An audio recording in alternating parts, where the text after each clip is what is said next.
What we're going to be looking at is we're going to continue with the text areas. Now we've got two text areas here and we've got a scroll bar though, but it's not shown because we've not went over the limits yet, and one down here as well. But what we're going to look at is, this is a graphical user interface.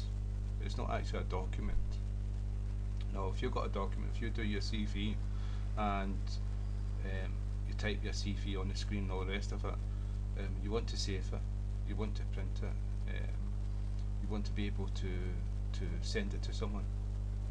Well, this is not actually a document, this is just us putting characters onto the screen, and so that we can see something.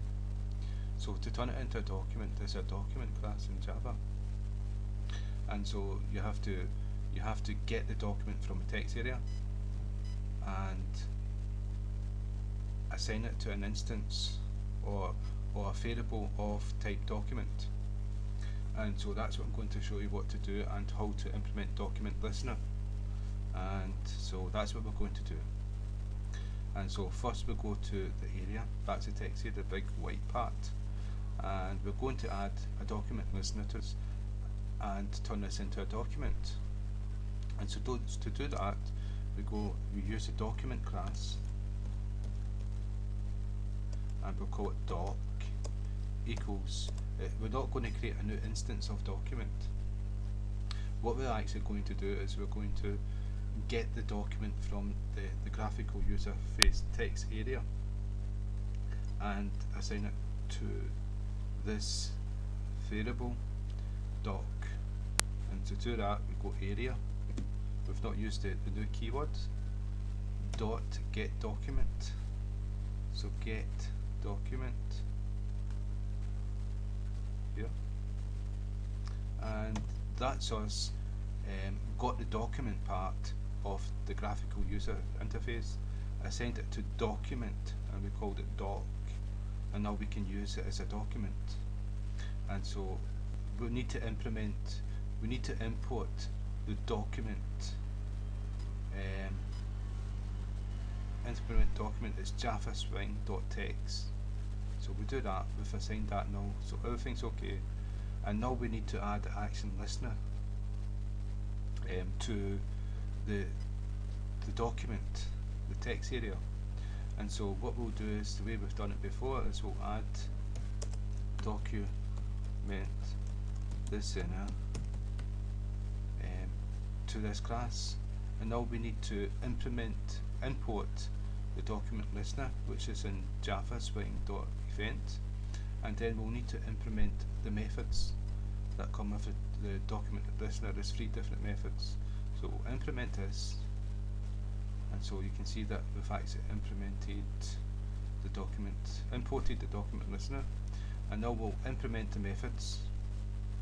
So add unimplemented methods, they'll go to the bottom, and we've got 3 of them.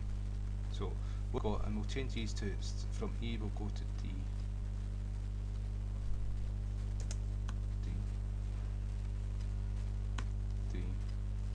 and D. Right, and so when a document listener event is fired, it's document event is fired. Right, and so you've got 3 different methods. You've got insert, this will be fired when somebody inputs text to your document. You've got remove update, which will be fired when someone removes information for your document.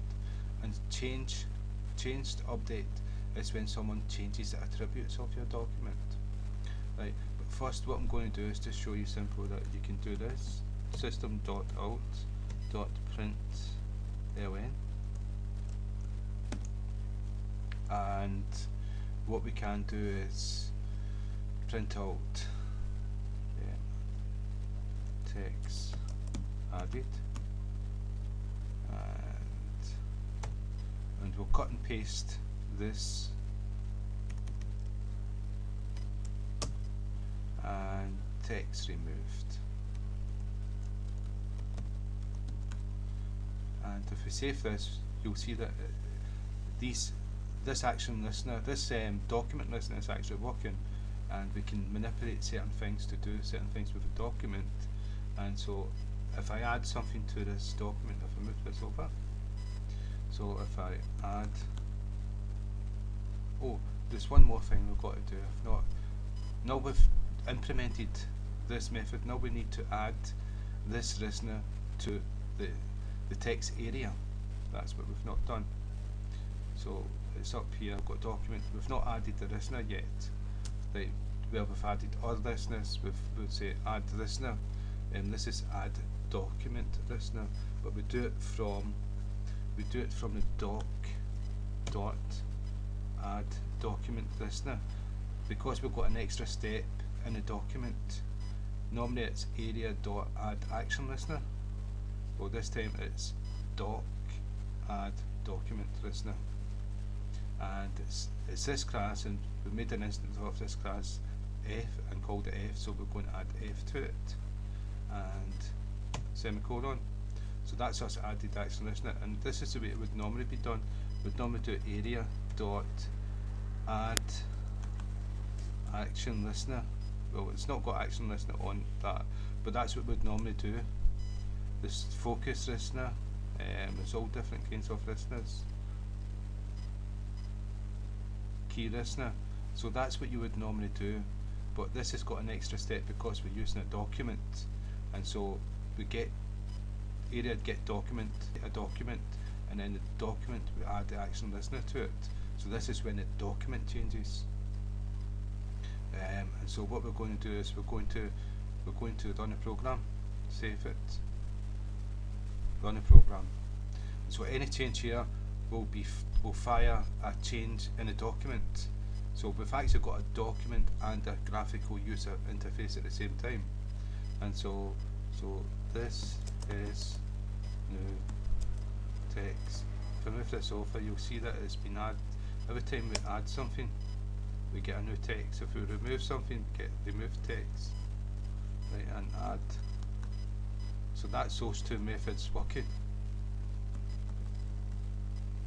And if we cut and paste, text added, yeah. And so now we know that this is working, and that's the most basic way of doing it. There's a method that does this for you. So, and I'll show you that. I'll do it this way first. We'll do it inside here because we're going to print it out. So we've got D for the fired event. So D dot get type. If we can see type down here. So this will return the type of event that's fired, if it's insert or if it's removed. And so if I do that, D dot get type. So this will return insert and this will return removed. And so if I save, run the program, I'll move this forward a little bit so you can see.